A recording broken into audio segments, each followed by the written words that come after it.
Così di gente assai disobbedienti, la colpa è vostra sistema a sto punto. Non avete caputo o restinenti, chi succede ora ve lo conto.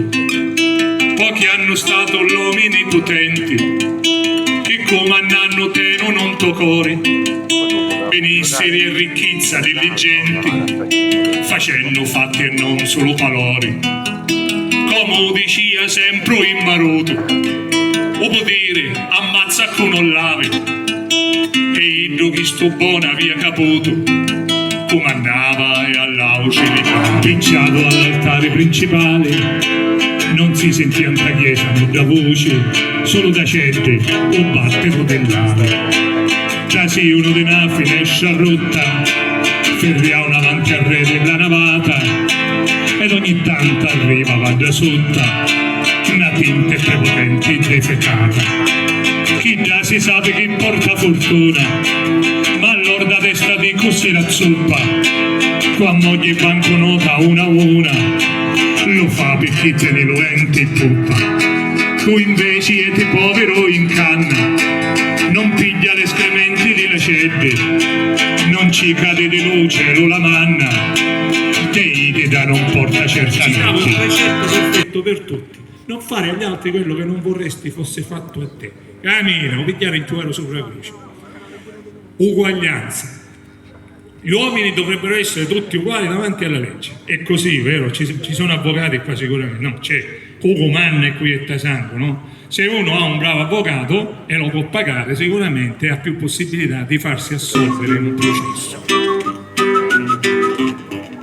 Di tempi la gente camminava con le scarpe fatti per sola, con i soldi ognuno si cattava quando era un contratto la parola. Non erano di eco per le gomma, tanti voti potevano risolare, spendendo tanto una picciola somma, Don Mario Novi li face tornare. Erano tempi che poi i reggenti spesso non aveva soldi per lo pane, si comportava l'uomo saggiamente, perché aveva una testa di cristiani, una testa che montare non potevi, sapeva pensare alla comodità di, e quando la mattina ti susivi, cercavi di cacciare a povertà che...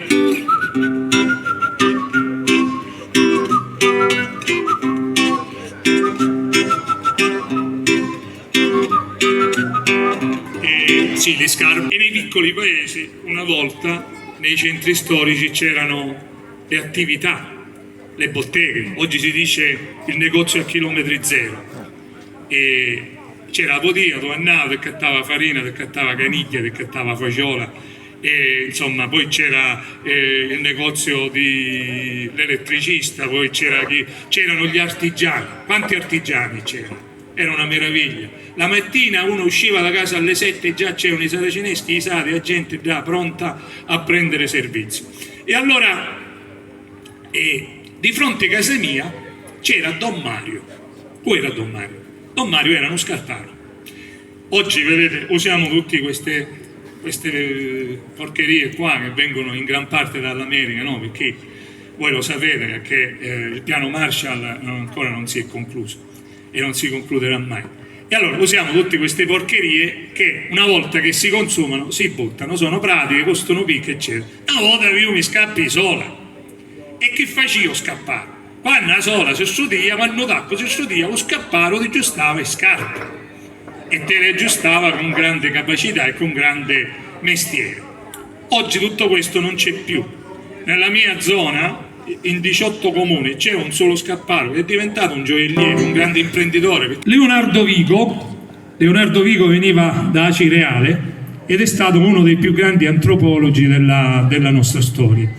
Ha pubblicato nel 1857 la raccolta amplissima di canti popolari, che è una delle fonti a cui attingono quasi tutte, perché c'è Edo, Favara e il P3, non è che c'è altro. Leonardo Vigo stava per pubblicare il libro quando a un certo punto la censura lo chiama, dice: ma tu che stai pubblicando? Perché all'interno del libro c'era una canzone che parlava della Chiesa e praticamente era un servo che andava in chiesa e diceva a Gesù Cristo in croce: Signore, aiutami, il padrone mi strapazza, mi maltratta, mi fa morire di fame, ti prego, aiutami tu. E un signore sopra la croce ci dice: ma senti, non mi rompere la devozione, non vedi che io ho casogno inchiovato, vedetti là tu, piglia un bastone e vai a piglia bastonato bacione. Giustamente la Chiesa tutto questo non lo accettava. Perché non lo accettava? Perché la Chiesa cosa dice? Bisogna subire in questo mondo per ricevere il premio nell'altro mondo. Giusto a bruciare forti i suoi ammi e la sua testa diventava pazza. Così fece l'ennesima chianata verso lo sole sopra della terra. Feci una lunga e dura camminata, pronto a combattere una nuova guerra.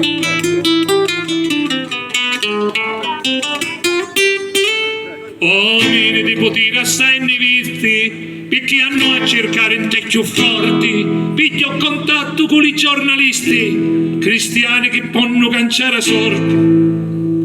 Avevano a dire tutta verità, contare quello che al mondo succede, difendere con forza libertà, combattendo per la pete.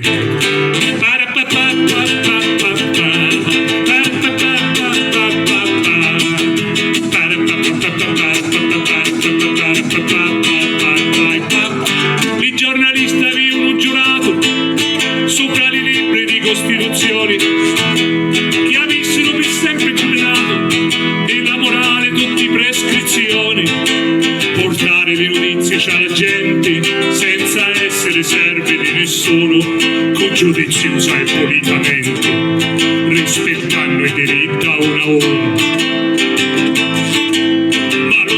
Furbo e maledetto ha cominciato a cercare ciumpacioni, così ogni giornalista di delitto si trasformava in servo e ghiazzoni. Così fece cattare a diventavo un pezzo fosso che assai famoso.